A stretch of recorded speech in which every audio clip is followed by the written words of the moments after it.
The Mauru map of the world has never left Italy before, for obvious reasons. It's incredibly precious, it's incredibly large, it's incredibly fragile. So we've had to overcome all those obstacles in persuading our colleagues at the Marciana Library to make it available to us, which they have very generously. It's a map that sort of summarises in a way all the thought that had gone into map making up until that time.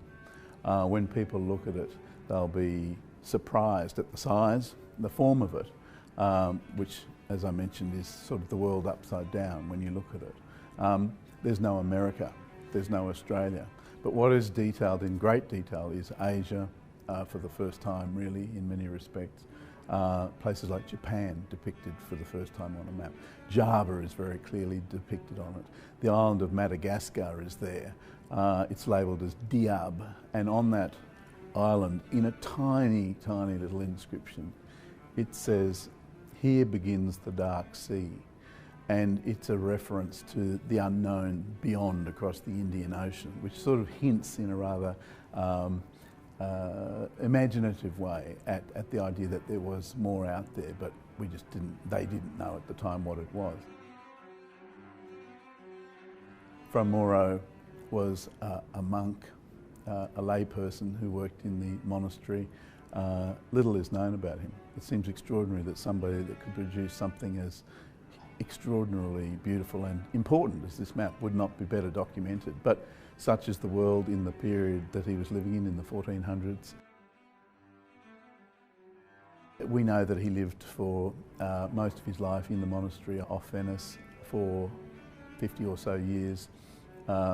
We know that people visited the map, they commented on it. It was regarded as one of the miracles of Venice. It was commented on from its the earliest period of its history. We know that it was produced between 1448 and 1453.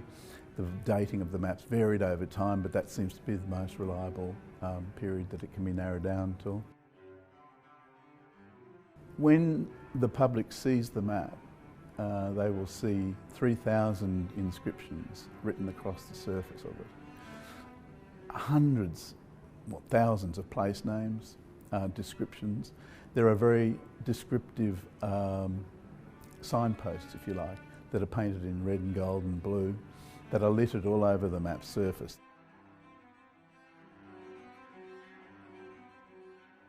It's a map that is what's referred to in some respects as transitional, in that it marks the period between the end of the medieval era and the beginning of the Renaissance. It uses portolan charts, which were used by mariners for the Mediterranean. So you see the Mediterranean depicted in great detail.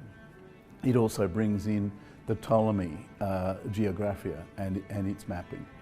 And it also incorporates biblical references.